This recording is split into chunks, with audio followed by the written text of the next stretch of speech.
Okay, so I'm gonna go ahead and get started. We got a lot to talk about today. And I mentioned that last time we did Uncorked, and nobody was convinced. I mean, they went, "This is junk you're trying to talk to us about." Okay, so I've got something today that nobody should leave the room going, "Oh, this is junk," because this is great stuff. And this is Terraform versus Cloud Formation, and we're going to talk a lot about Terraform today and show you some examples that help you get started. I love Terraform. I love Terraform because it's a state machine, and we're going to talk about what all that means. But first, let's move forward here. Today in this presentation, we're going to have a little icebreaker, what I call my standard demo, and then what is Terraform versus Cloud Formation. So basically, Terraform is going to be an open source out there, going to handle any cloud system where Cloud Formation is specific to AWS. Okay. And then getting started, give you a few examples along the way. We'll do some questions. We'll walk through a question set so you get a feel for what the Terraform certification exam will be like, and just some next steps, how you keep going from there. Okay. With that said, my standard info is this. We are right in the middle of a paradigm shift. Our technical DNA is rapidly changing. Cloud technology is transforming how businesses create value, how, you know, people work, and ultimately how people live, and not only that, how we think. So we used to remember facts. We don't do that anymore. We remember where to get those facts. Yeah, that's how it is. Around the corner is quantum computers, and it's really serious stuff. And however, they run at a chill minus 272 degrees Celsius. I actually used to work in a place called the High Field Magnetic Laboratory in Tallahassee, Florida. Actually ran superconducting magnets. I know all about liquid helium and nitrogen cooling. But besides that, not most data centers are going to be handle these things. They're going to be unique to these big providers. And so once these come online, you can imagine the market share is even going to go more toward those big providers that can run these systems. And so you need to be ready. And not only is it going to make you more efficient with the experience that you're having, that's what people are going to want. This is so serious that hackers are actually saving code they can't decrypt until the quantum computers come online so they can decrypt it. So be careful what you let out there. Coding today is going to be like hand stitching of yesterday when they had all these women in the room stitching away, okay, making garments, and one day you went in there and they were all gone, sit home because they built a sewing machine. I mean, they're it's eking in, and what we're doing, like hand stitching code together, that's going to be a thing of the past, I would say, in the next 5 years. So you can check me on that. And one of the reasons that's happening is that we're moving toward this world of no code and drag and drop design and intelligent machine programming. And why are we? Because underneath all of it, the infrastructure is changing, and that's actually what's happening. This whole business with functional coding, where you have a Docker jump up and process a piece of code and jump back down. This non-functional programming really is changing the way programming can be done. So underneath all this cloud, this technology is this cloud infrastructure. So if you were like me during these days, so that's kind of Mike's center introduction, and pretty much the world is changing. So here's the icebreaker today. If you could create a popular open source project, what would it be, and how would it benefit others? So what we do is when we teach a lot of this stuff, we go right in the graphical interface. We show you how to, in the Azure portal, for example, go in and build a VM and how to connect it and how to set everything up. The problem with that is if you're not going to typically be working with just one VM, right? You're going to be maybe hundreds or thousands. And to do that manually is really inefficient and painstaking work. And so you want to be able to set that automatically up. And that's what IAC will do. IAC allows you to build, change, and manage your infrastructure in a safe, consistent, and repeatable way by defining resource configurations that you can version, reuse, and share. So you'll have basically your infrastructure as code configuration files up on a GitHub server, for example. And so if something dies, you just run them again. So it's really easy. And we're going to show you how to run some infrastructure as code today. Very easy to do. And there's a great HashiCorp site right here. Getting started with Terraform. Okay, I'm gonna click it and see what happens. There you go, that's not too bad. And we'll be talking about that a little bit before. It shows you how to install Terraform, how to get it going, how to start from scratch. Okay, and so that's really nice. If you're using Windows, you'd use Chocolatey, and if you are using a Mac, you'd use Brew. I actually specifically bought the machine that I'm on right now to do Terraform. So there you have it. I typically I've always used Windows, but I've used Mac as well. And I knew that it has a Mac's nice because it has this nice little terminal. You coming up, and you start programming away. And so we'll talk more about that. But it doesn't mean you can't do infrastructure as code with Windows. You can. Matter of fact, infrastructure as code is so cool. You can do it in your Chromebook, and especially if you use the Terraform cloud. So let's go on with this.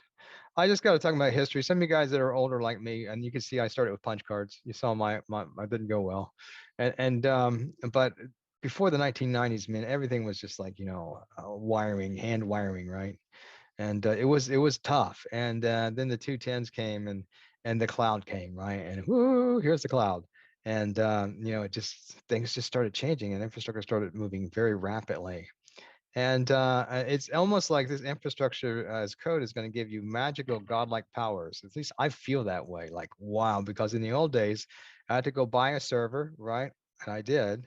Or I'd give a ticket to my infrastructure hosting, and then take them 6 weeks to get everything set up. And then you try to get the application installed, and it was never quite right. So you went back and forth, and who knows, by the end of 6 months, maybe you had something up and running, and then you have to, if it crashed, you had to rebuild it. So it's like, wow. And here, you just click a button and boom, you're up and running. We're going to do that today. I'm going to show you how to do that. So one of the big things, is infrastructure provisioning through APIs. And so a lot of people may hear the word microservices. And so you're building microservices, little services and APIs that you're going to run on. But anything that has an API, and this is what's really important when we get to starting about Terraform, we're going to talk about the comparison of Terraform versus CloudFormation. But anything you do with Terraform you can do it with anything if it has an API. So what that means is Terraform's not just for cloud, it's for any API system. As long as it has a provider written for it, and it has thousands of providers. We'll get into that, okay? What are the benefits of infrastructure code? Well, they can be ad hoc scripts. You can use configuration management tools. You can do service templating. You can do orchestration. You can do provisioning. But here's the big deal: declarative versus imperative. What a declarative language is, it gives you state. This is extremely important. What I'm about to say, state. So one thing, when we talked about Uncork last time, it had a state engine. And what a state engine is, and it's used in robotics a lot, and it comes up in artificial intelligence. So I'm going to get a little deep here. But basically, if you want to do something using AI, you've got to do it in terms of state, because state exists in what's called a multidimensional space. You can represent knowledge or a combination of things. It's a single point in multidimensional space, and that's a state. And when you move to another piece, that's another state, another point in multidimensional space. That's a different state. And that's the same thing. Declarative language doesn't tell you how to do something. It just tells you what the state is, what you want. And it compares to where you are, and it figures out how to do that on its own. And that's what Terraform does. And as opposed to imperative language where you would build it up. Okay, we give you the prescription of how to build things up. So declarative versus imperative, basically you define the end state, okay, and the system figures out how to get there. And that's what we're going to talk about today. With that said, I want to talk about Terraform versus CloudFormation. That's how I build this presentation, so I'll make sure it's in here. I did start off with CloudFormation, okay, because at one time Amazon was the only system I did. I originally started doing Amazon with the EPA and setting up simple S3 buckets and then EC2 instances, and then at that point Beanstalk came along, and then DynamoDB, and nobody knew what that was, and it was expensive. That's the NoSQL database in Amazon. And since then, that was like 12 years ago. Since then, there's been like what, hundreds of services created. You just got to run to try to keep up with technology because it's moving so rapidly. So CloudFormation is that AWS system, and is a lot different than Terraform. And so if you've done one and you start doing Terraform, you're going to love Terraform. Go, oh my Lord, I don't want to do anything different for the rest of my life. So what's the difference between Terraform and CloudFormation? Well, first of all, Terraform runs on something called modules and are provided to the user where resources can be restored in containers and can be used. And we'll talk a little bit about modules today. These modules are shareable among teams and members. So basically, you're going to take a bunch of code and you're going to encapsulate it. And like, for example, hey, I don't need to make a VPC because that's already been done a million times by someone else. So you have this VPC module and you just plug it into your system, and now you have a VPC. Stacks are done, what's the language for CloudFormation, and basically stacks are provided by CloudFormation, which can easily produce a template in a reusable format. So modules, stacks, not quite the same thing, but kind of the same concept. Next, let's take a look what I think is one of the big selling points for Terraform. Let's talk about CloudFormation first. CloudFormation is not flexible as Terraform, right? That we cannot use CloudFormation in any cloud platform. Though custom resources and applications are available, making it possible to use other cloud systems, it's just not something that's really done a lot. So what happens to me is I was a AWS man all the way, and I was never going to change because I love the system. And selling my company said, stop doing that because we're now Azure. What? And I suddenly became multi-cloud, right? And so there you have it. You may just love a certain technology. You may love Azure. You may love Google. I love Google. You may love AWS, but suddenly there's going to be a merger. There's going to be a change, and you're going to be multi-cloud. And now what are you going to do? Well, Terraform is more flexible that we can use this in any cloud provider's platform and any operating system without any modification. This flexibility makes Terraform popular in many cases. So you can use this with multi-cloud. And that's how a lot of people end up getting into infrastructure as code using Terraform, is because now that what they did for Azure, they need to do for AWS, they need to do for Google, or maybe for Docker or Kubernetes. So something that comes to my mind. So let's say someone is using like AWS, as their cloud infra, and then they already have some infra already set up. Is it we can actually do like a reverse engineering and then try to Absolutely. I just want to just clap my hands when you said that, because we're actually going to talk about reverse engineering today. Terraform allows you to do an import and reverse engineer your infrastructure. Absolutely. So it's not perfect, but it's better than nothing. And so you can actually import your present infrastructure, and you can reverse engineer it and rebuild it in Terraform. Yes. Sweet. Yep. Thank you. You are thinking all the right thoughts. Let me tell you. Very good. All you have to do is put an artificial intelligence system on Terraform, and you've got your your system. It goes and figures out what everybody has, right, or needs, right? So there you go. This is the technology for you. Let me tell you that. Next is Terraform versus CloudFormation. Multiple providers are available for Terraform. AWS is the only provider for CloudFormation. So that's the big selling point too. I think I mentioned that earlier, is that you can basically, there are over 2,000 providers. So Terraform will work with over 2,000 systems, different cloud systems, different APIs, whatever. A few things about Terraform. It is a multi-cloud platform system, just to kind of review here. It is written to be understood by humans. The configuration files should be easily understood. Though, I mean, it depends when you say that, right? You need to understand the cloud as well. So the training that we do, where we go in and we work with the interface, and we talk about the different systems and talk how to put them together and what are the elements of that. That's good training, because you're going to use that knowledge to build or go into a configuration file. Okay, let you guys know that. And there is now Terraform Cloud, and that makes it really easy to collaborate on Terraform. There's something called locking, and what that prevents is like 10 people being on a remote system and all making changes at once. So it forces only one person can make changes at a time, so the system doesn't get confused. Okay, so Terraform Cloud is a really sweet tool. If you guys get into team building of Terraform, as opposed to just one person building, you would most efficiently do that in Terraform Cloud. In addition, we'll talk a little bit more. Terraform Cloud has a few security features you're going to want to have, because if you start putting secrets in your system, those will be revealed in the Terraform plan, and you don't want that to happen. Okay, so Terraform Cloud can help you avoid that. All right, another thing that comes up all the time about Terraform: what's the difference between Ansible and Terraform? Which one should I learn? And so you see this all the time. And I actually did Ansible in my company for a little while. And so basically, Terraform is really about setting up the infrastructure. So if you read, you can't figure out the difference between the two. That's what I'm trying to say. So, but the reality is Terraform is really more about setting up the infrastructure, the servers, the structures, how they all fit together. Where Ansible would be like configuring that infrastructure. So now you have a web server. What are you going to put on it, right? How do you provision that web server? So something like that. So just keep that in mind. Also, you have other tools that go along with Terraform, Packer, or you can actually do some provisioning, but you really want a tool as opposed to doing too much provisioning. Okay. With that said, the way kind of Terraform works is that you create these configuration files, and then you measure what state you're actually in right now. Where am I at? And then you try to come up with a pathway to and this is what Terraform Core does, come up with a pathway to get from what the state that you want to the state of your configuration files. So it'll figure out what the pathway is to get to desired state. I guess what I'm trying to say. And once it knows that desired state, it's going to pipe that over to a system like Amazon or Kubernetes or Fastly, whatever, using providers. And so we're going to learn all about providers and going to learn all about modules. Okay. All right. With that said, yes. What is a provider? Ta-da-da-dum.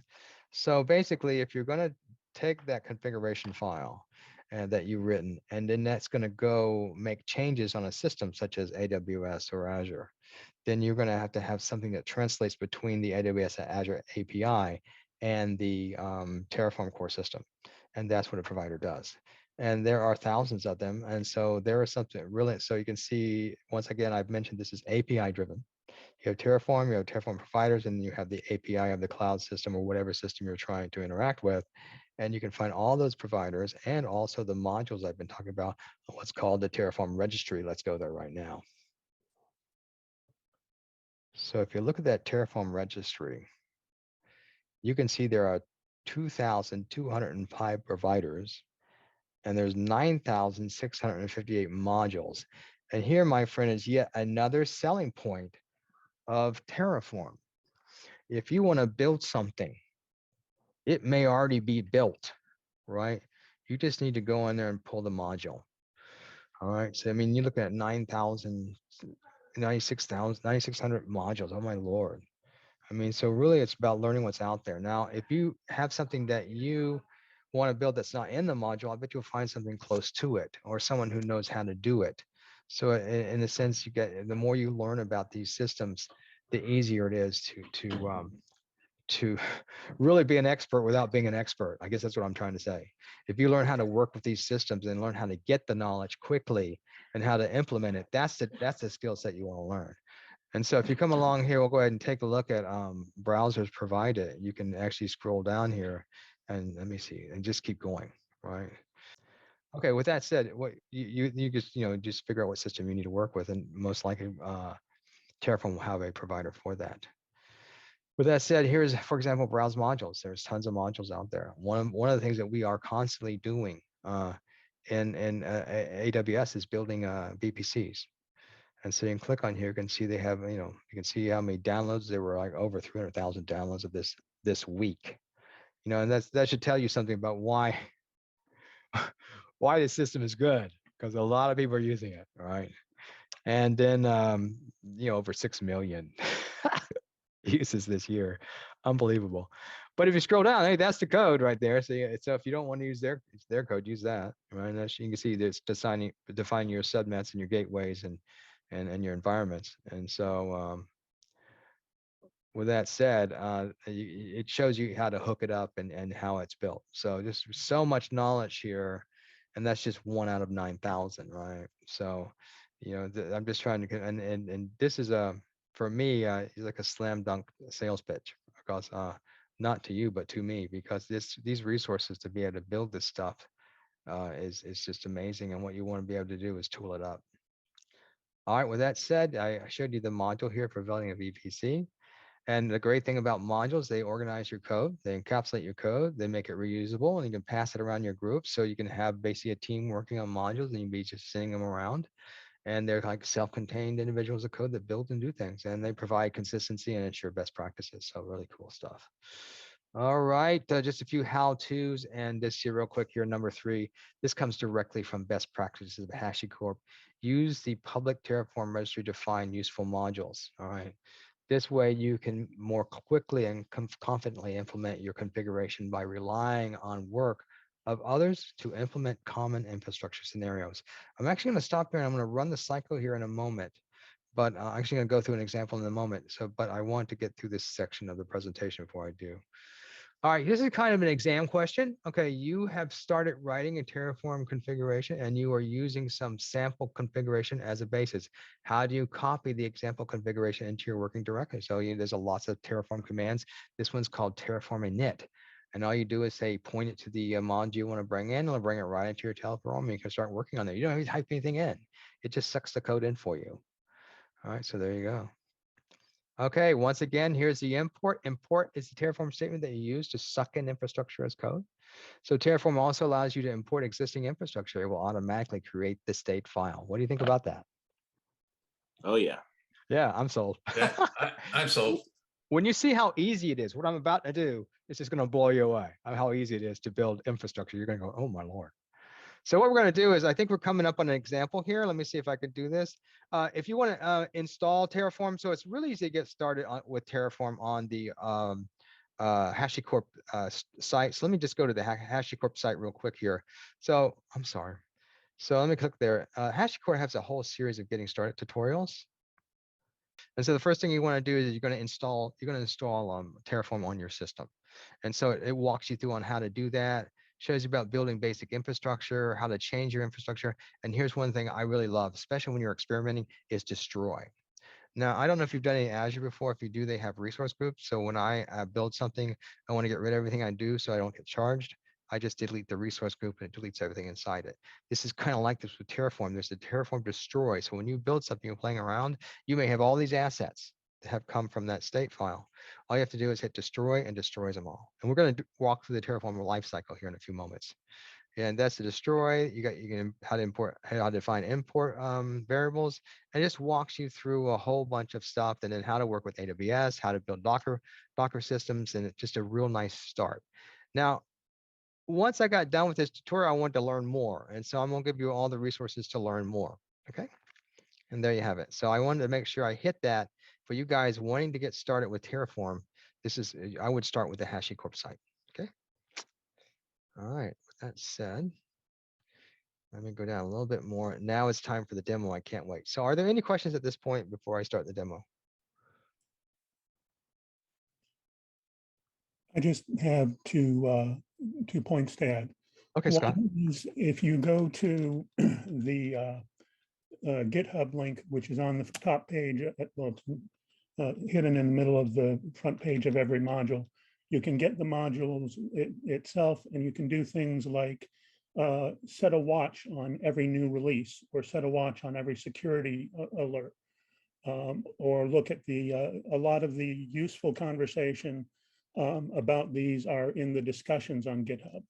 So Scott, thank you so much for that comment. Yes, that's great. And it's much more convenient to look at the code that way than having to pull it up. The other is that I was going to say is, if you don't want to go to all of the effort of installing Brew or Chocolatey, they're on the download links. They will take you to a page where you can download just the binary. Okay. Yeah. Because it is written in Go, it is a single file with no additional things required. And absolutely.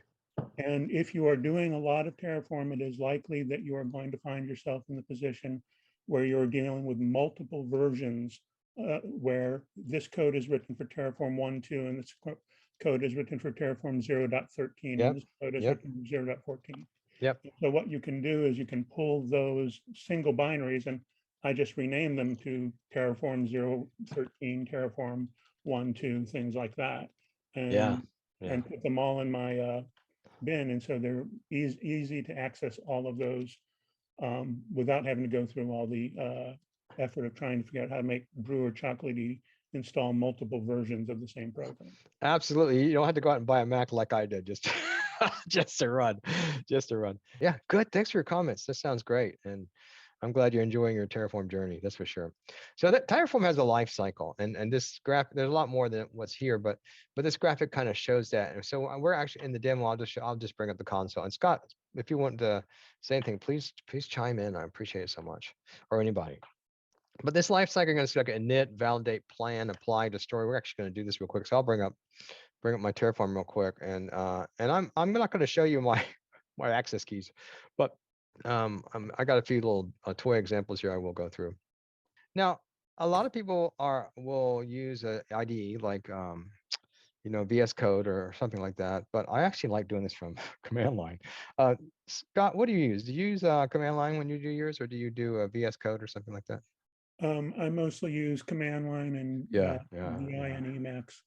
I got to tell you, I actually I've always used IDEs, and I actually was a build boy for a while. You'll know what that is. And basically, I ran that, and that's when I started using a command line, because I'd get up in the morning at 3 and make sure our system was running. And it just seems so natural on command line. But I'll go ahead and show you. So I did a list there. You can see some of the Terraform examples I have up there. And I'm going to just go to HC01. So this is kind of a really toy example we got here. Come on, see HC. There you go. I can't. I'm fat fingering everything right now, of course. And then I have a few files in here, and if you look at files, you'll see a main.tf, and you'll see a Terraform TF bars, and that's where I'm keeping my secrets right now. If you ever do a GitHub repository and you want to upload this, make sure you put ignore on that file if you've got secrets of any type. Terraform.tf state will save my state and variables. I'm using a variable file to have any variable that I need to create. And then that's pretty much all I have right there. But what I want to talk about, if I hit Terraform help, -H, all the Terraform commands will kind of come up. And this is really cool because you can just start playing around with these commands. And that's you're not going to break anything with Terraform. You start playing around and building things. What does this mean? What does that mean? And you see the main commands in Terraform: init, validate, plan, apply, destroy. So what I'm going to do is in Terraform, I'm going to actually, and this is a real simple toy example. What I'm going to do is just build an EC2 server. And let me just bring the code up here once. And so I'm going to have these variables that are going to pull from my TF bar. So let me bring that up, VI variables. Take a look at that. And pretty much I can just define my variables. I have an access key, I have a secret key, I have a region, I have a few other things I don't really need for this example. Okay, so. And then next thing I'll do is going to have a main file. Pretty much that's it.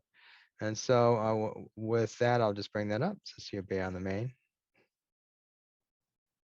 There's my main file. And so the first part is the Terraform block where I'm going to define my provider, right? That's my AWS. And then I'm going to, in this, I have my little variables that I'm pulling from my vars file. And then below that, I'm going to actually define what I'm actually going to do. And it's going to be very simple. I'm just going to define an AMI. And I actually have a little image here. And I'm going to use a t2.micro instance. I'm just going to build a little EC2 instance, build a little app server. That's all I'm going to do. And so Terraform's going to do exactly what I told it to do. It's going to look and see if I have anything. If I don't have anything, it's going to try to figure out how to build with this. Okay, going to change the state so I have a little web server out there. Okay, that's all it's going to do. So let's go ahead and get out of this and look at the life cycle here. Now, whenever you run Terraform, the most important first command you want to do is Terraform init. Scott, do you remember what that does? I'm sure you do. Sure. Terraform init is going to look at things like the providers and modules you've referenced and pull them all in. Going to pull them in. So if I don't run this first, then nothing's going to work. Okay, so the first thing I want to do is run it. Now, once you've run it, you don't need to run it again typically, unless you want to update, and you can update. And so it ran it, and then I'm going to see, well, is there anything there? I can do a Terraform show, okay? See if I got anything. And I don't have anything there. So my state right now is 0, but I have a state file that wants to get somewhere, right? It wants to build. So it says from 0 to what do I need to do to build that app server? And so the next thing I want to do is I want to validate my code. And so what Terraform validates is going to do is just kind of clean it up so it looks good. So I'm going to do a validate, and it's going to see if there's any missing variables or anything like that. So I like to run validate. Hey, this code's valid. All right, so that's good. So the code's valid, but I'd like to know what I'm going to do. So anybody have any idea if I'm going to want to know what I want to do? What do you think the next command is going to be? Plan? Yeah, let's do a plan. So if I type Terraform plan, all right. Isn't this sweet? I mean, I'm not in the interface. It's going to build all this for me. It's just wonderful. And so it's going to tell me what it's going to do. Okay. And there's a lot of stuff here, right? And so, and what am I interested in? Well, let's see here. These pluses mean it's going to build them. Okay. So I'm looking for what am I, so it's a lot to look through, right? So you got to get used to looking at these things. I'm going to build this AMI right here, right? So that's pretty much what I'm going to do. There's a bunch of other stuff in here you can go through. And let me see if there's anything else I recognize real quick. So, but pretty much this is what one of these files look like. And then I'll see, well, is it going to do everything I want it to do? So the nice thing about here is you change something and you can just run the plan and see if it's going to do what you want it to do. With that said, I've got it. I've done the plan. I feel really good about it. What do you think I'm going to do next? What's the big Terraform word? It says apply there in the note. Absolutely, it's going to be apply. So let's go ahead and apply this.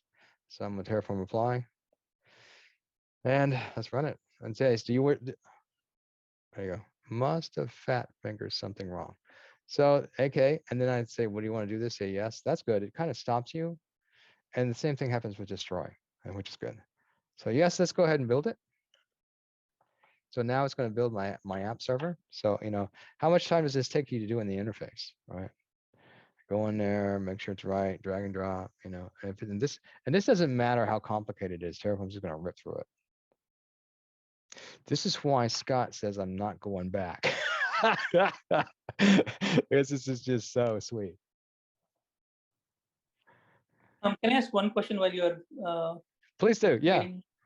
So I missed the point where you showed the keys, and then so when you're running the Terraform scripts, right? So okay, there has to be a connection to go, which keys to use and all, right? I mean, I missed that.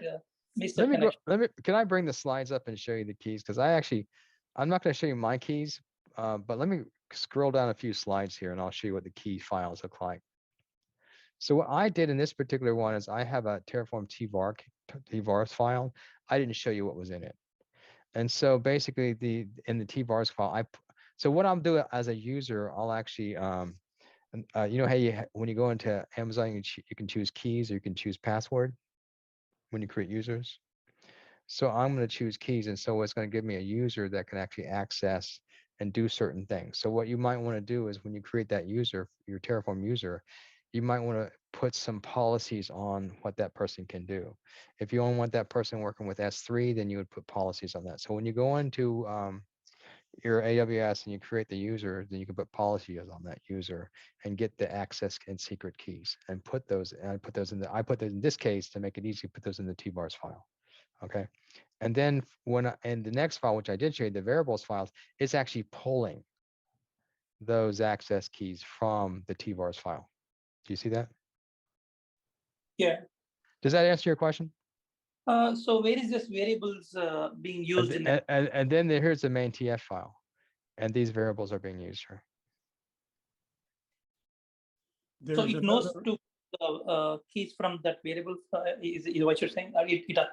I define the variables and it knows to pull it from there, yeah, because of the names.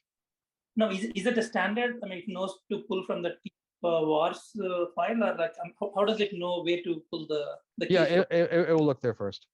It knows because of the statement in the provider's statement. That's where you control how you're going to interact with AWS. Yep. Where you set your region, things like that. Yep. There's another, because there is a problem with using the TF-vars, which is if you check this into your repository, it's going to be a major security violation, and you're going to get alarms and things like that. There's another approach, which is what I did, which is I use my .aws config and credentials. Absolutely. And I set it there, and then I just set my AWS provider variable, AWS profile variable to point to the stuff in there. Absolutely. These are toy examples to get you guys started. If you commit any of this to GitHub, the first workaround is to use the ignore file. But if you forget the use ignore file, you just gave access to anyone on GitHub to your system. Okay, so be careful when you do it this way. But this is how you kind of start the toy examples and get people working. But what you're going to want is a secrets vault. Okay, or create something like a secrets vault. And so even if that's one of the big selling points of having the Terraform cloud is you've got the secret vaults there, but also you've got to vault your passwords. You got to be very careful with this. Terraform is on the local, on the console, the way you're doing it is not secure at all. Okay, I'll let you guys know that. Of course, that's why I didn't show you my keys, right? So, I mean, the security piece is something that you need to concentrate and work on with Terraform, but there are ways to do that. The way that I'm showing today is if you wanted to submit this to your repository, you would use your git ignore file, but anytime you want to run this, then you'd have to be on my system, right? Now, if I have a key vault, right, of some type, and I put this in a key vault like in the Terraform cloud, then everyone can access it securely. Okay, cool. All right, with that said, let's see what happened. And it's been built. Woohoo. So now if I go and I do Terraform show,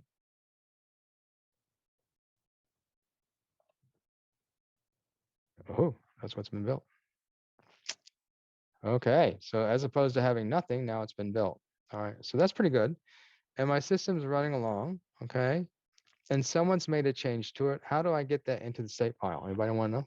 Scott, you know?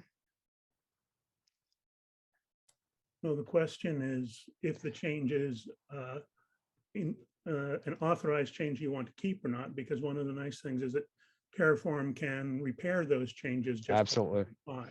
Absolutely. If someone goes in and makes a change you don't like, you apply again and it just rebuilds it, right?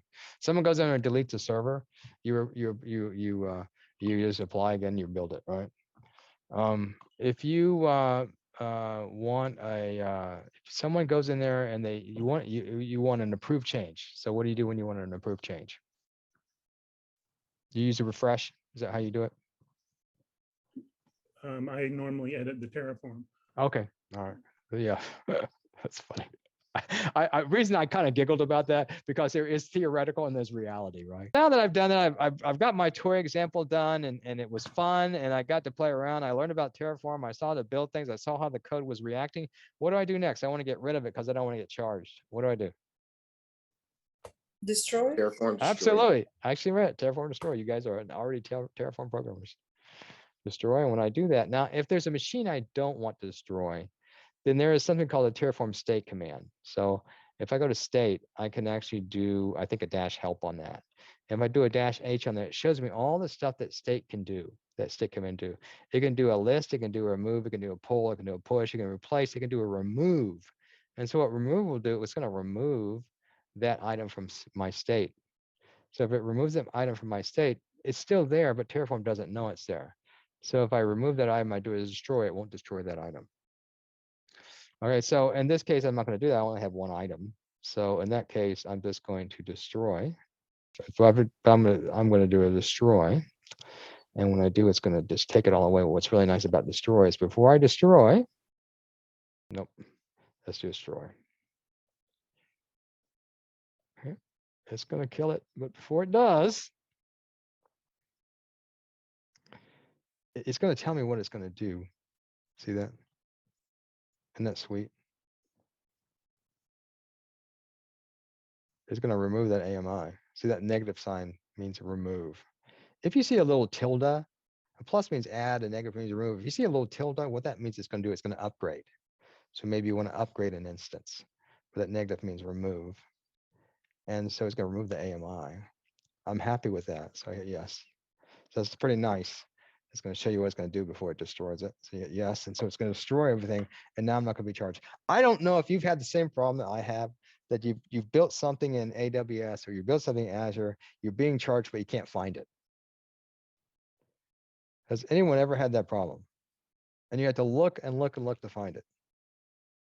Yes, especially when you have multiple accounts in multiple regions. Thank you. Yeah, absolutely. I've had, so this is, if you've had that problem, this is so sweet because whatever you built, you're keeping track of it. And if you want to get rid of it, you just destroy it here. You know, it's one click. Just be careful because this is like godlike powers, right? I mean, when I created that server was real, it was live, and it was across the world. And then when I destroyed that server, it was gone. It's gone now. It's not coming back. So go ahead. The other thing that this create, apply, destroy cycle is very good for is if you've got a CI/CD pipeline or other temporary usage, you can have it, create it just for the duration of your tests and then destroy it at the end of that. And it can really reduce your billing. Absolutely. This is just beautiful. I thank you for those comments. Really great. Thank you so much, Scott. Appreciate it. Okay, with that, I'm going to speed on down. Anyone have any questions about that? What do you think? Pretty cool on the Terraform demo, Tom. That's pretty powerful stuff. And that's just the beginning. So we're going to scroll on down here. Talked about the life cycle. I'm going to Terraform has a free cloud account. So you can start with Terraform in the cloud for free. Just do all this on your MacBook. Isn't that nice? So with that said, some of the things about the cloud account is that it allows you to do team collaboration. It will store your system securely, which is nice. And of course, that integration with GitHub. And this is a WizLab slide, by the way, and we're going to take a look at WizLabs here in a moment. Terraform, I meant to say Sentinel. Sentinel is a product of the cloud product, and it enables you to do policy as code. And so that's a big thing. So say maybe you want to enforce requiring tags, all right? And so you can actually use Sentinel, and anytime someone puts in code that doesn't have it's not tagged, then a Sentinel can catch that. And so this whole idea of what they call it, and what they're saying as far as the cloud is concerned is that, hey, look, you got all these ticketing systems that people are looking for, putting tickets, trying to fix it, going around in circles. But if you have your ticketing people write policy as code, then the system itself can do all that policing for you. And so this type of idea has been around for a while. Terraform has the ability to do this through a program called Sentinel. There is a Terraform certification, and I got to tell you, of all the certifications I've ever prepped for, this is the one I've learned the most, and it's the cheapest one. It's only $70, and it walks you through the whole gamut. The very basics of Terraform. It takes you to just working with modules and importing, and then it takes you to the Terraform cloud itself and learning a bit about that. It's only a 50-question exam or so. They have a few fill in the blank, but not many, like 2. So don't be afraid of that. A lot of multiple choice, and it's not a difficult exam, but I would suggest as you prep for that, you actually do a lot of hands-on, because that's what makes it fun. And the nice thing about studying for these type of exams, you keep reading it. If you do an exam dump, you keep reading, what is that? What is that? And you go out and you try it out, because it's so easy to work with it in your terminal.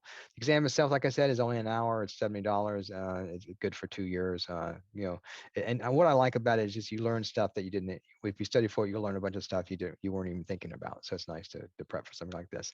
But in prepping for this exam, I have a few things. First of all, do the HashiCorp getting started. And these are WizLabs actually has a nice set as well. We'll look at the WizLabs here in a second, and we'll actually do some questions. Here's a great study guide. This guy has put together a great guide. And once again, it's not just prepping for the exam, it's what you can learn. And if you go to this guy's study guide, he's got like 250 potential study points, and he pulls them all from Terraform, which I thought was a really good example. This Bargab, I think that might be the way you say his name, but if you scroll down and look through that, he's got all these different study points about Terraform. And along with many of those, he goes all the way down through Terraform Cloud. So if you're prepping for the exam, this is a good study guide to go through. And with each one of these, it has tons of links that you can go visit. So for me, when I study for these certification exams, it's not just about getting the certifications, it's about learning as much as I possibly can. And this was just great. I learned so much prepping for this cert. Let's see what else. Let's get rid of that. And then exam topics. If you use exam topics, let me warn you, 50% of the questions are wrong. So, and then they'll have discussions where the answer is right, and you always have these guys in discussion. No, this is wrong, and they'll have 20 guys say this is wrong, and then it was right. He said it was wrong. So, if you ever use exam topics, you really need to know. Know what you're looking at. Andrew Brown has a nice video set on the web that's free if you've ever done any of his stuff, so you can watch a whole video on actually getting ready for Terraform. It's like 8-hour presentation or maybe a 13-hour presentation. It's free. It's on YouTube. He does a good job. So you want to learn more about Terraform, it's great. And then if you really get the Terraform bug, you're just going to love every bit of it.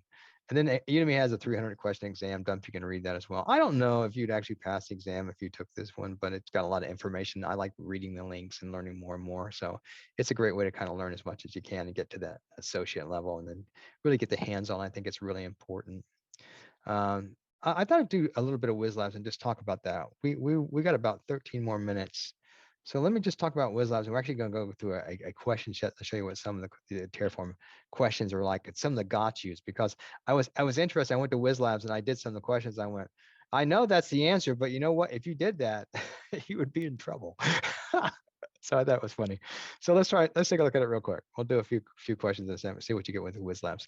I don't work for WizLabs, okay? Just let you guys know that. And I don't work for Udemy, so let you guys know that. So these links here, I actually typically like to go through a lot of links and go take the exam and then tell people, hey, you should study this to do well on the exam. So there you go. So the nice thing about the Wiz Labs for Terraform is they have practice tests. I thought the video courses were actually really good. I went through a lot of those. And they have labs. So they have 6 labs. And be careful with these labs. Only about half of them actually work. You have to go in there and debug them. But if you want to get started, you don't want to, if you're afraid about getting charged, you can always do that. But with Terraform, you can always do destroy. So that actually really saves you from getting charged. And simple. If you do one of these labs, all it's going to provide for you are the access keys. Okay. So you can go ahead and you can read what the lab's about. Okay. And then you can hit the start lab. And then you can, what it's going to do in this lab is provide you the access keys. That's really all you're going to get. So you pull these access keys, you put those in your TVARS file, right? And then you actually run the system. Right? But I think they really work on helping you learn the material, which I think is good. So with that said, let's actually go and do a few Terraform questions and see how well you guys can actually do. One of the things I do like about WizLabs is they have a practice test mode, and we're going to actually see how much you guys know today. Okay, so here we go. I probably hit it 16 times, right? So let's go to practice test. All right, and then we'll look at the free exam. And let's go and start the quiz, and we're going to start the quiz in practice mode. All right, let's start with the first one. All right, first question. You want to evaluate an expression in Terraform before applying it. How can you perform an evaluation? All right, what do you think?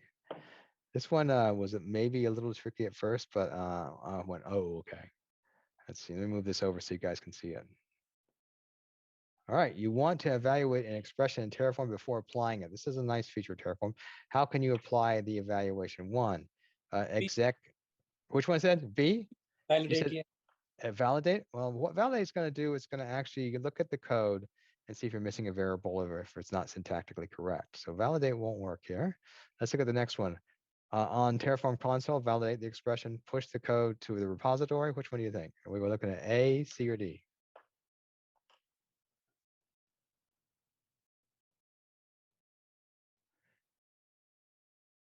Well, I've got the console open, right? So let's try typing in Terraform console. Oh, look at that. It's got a console. So I can actually go in here and put in Terraform expressions. When I do that, I'm just going to add 3 and 2. I got 5. So you have a console that. So if you're getting ready to put in an expression and you want to build out in Terraform, you can just bring up the console and do it right there, and then you can put in your code because you just confirmed that it worked. Okay. So the Terraform validate really is for like a code block, right? Where this is just evaluating simple expressions. So the control C out of that. There you go. All right, with that said, we'll go with the console and you can hit show. And yes, indeed, if you scroll down, that was it. All right, so let's do the next one. Okay, let's see what we got here. You have configured a variable and forgot to set a value for it. When you do Terraform plan, does it ask you an input value? So you forgot to put the value in. Will it ask you the input value when you run the plan? Yes or no?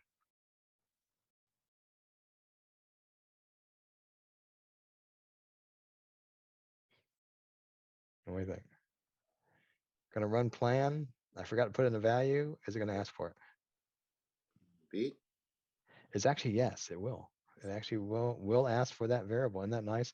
So lots of times in Terraform, you can just drop variables and put them in config files, put them in different places because Terraform will really try to figure it out for you. All right, here's a good one. I didn't mean to hit that, so just ignore that. That's not the correct answer. I was just trying to scroll up. All right, here you go. All right, that's better. All right, here we go. And now I can't deselect it, so let me go ahead and look at this. You had the following configuration and notice an error saying duplicate provider configuration. Which command from the below will you use to make sure multiple configurations are allowed? What do you think? Alias, label, model, or resource for each provider? So you can put multiple providers, right, in a Terraform file. That's pretty sweet. I mean, there's stuff you can do here that you wouldn't even think about doing in CloudFormation. What do you think? Which one? Anybody got a guess?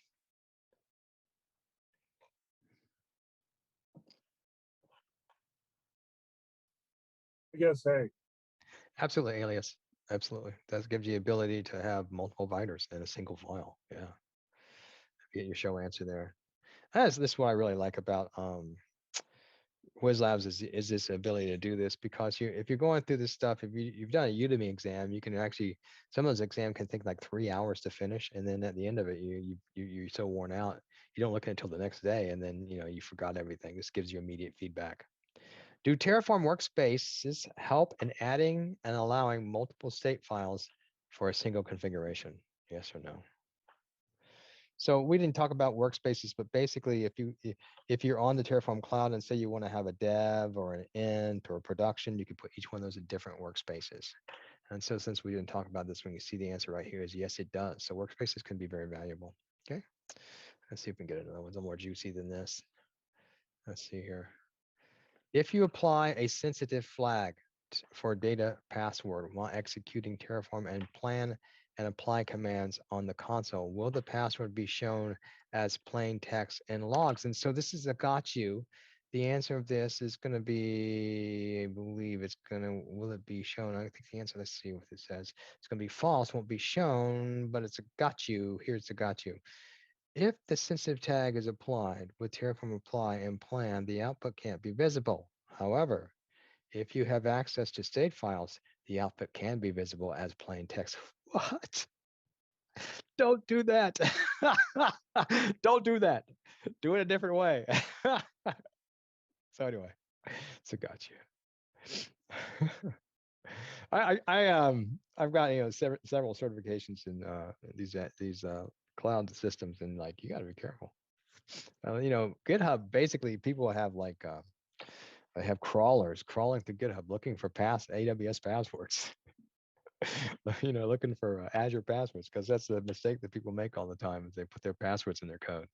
Current state and desired state should be the same state at all times. Yes or no?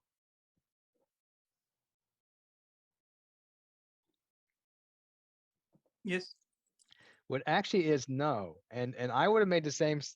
Actually, I think I made the same mistake when I answered this, and it's because you're trying to get to that state, right? The state represented by a current state. Okay, so requiring state, well, which needs to be implemented. So basically, what do you have? You have that configuration that you're trying to get to, and so you might change there, or it might drift, or someone might go in there and delete a file, so it may not be the same. Hit apply, then you should sync, right? So there you go. Let's try another one. Terraform dynamic blocks. What dynamic blocks allow you to do is to nest, okay, and loop. So we hadn't talked about that, so I'll go ahead and say, yeah. What is the problem with nested blocks? So yeah, this says Terraform dynamic blocks allow to have multiple nested blocks inside a resource. Yeah, that's true. But here's a gotcha. Okay, there's a gotcha on this one, and the gotcha is using dynamic blocks, we can have multiple nested blocks. Yeah, it helps prevent long code and manage easily.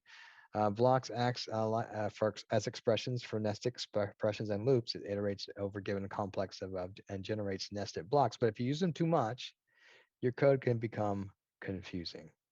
All right. So There's that's also another limitation on nested blocks. Go for it. In most of the cases, you create a security group and you have a set of rules in the security group. You can do it with nested blocks, or you can do it by having external resources that that define them and reference to the original block. The thing is, you can't mix them. So if you have modules that when you add a node automatically add the security rules to your security groups, they can't work if you've done a nested block inside there. Excellent point. Wow. Excellent point. Thank you so much for bringing that up. Yep. Yeah. Kind of a gotcha. Watch out, right? Same thing with provisioners, right? They start provisioning your own code in Terraform, you lose state. Okay, it is possible to switch between Terraform workspaces. All right. Suppose you have a workspace A and a default workspace. Can you switch? Yes or no? I would say yes, you can switch. Anybody know what command you use to switch between workspaces?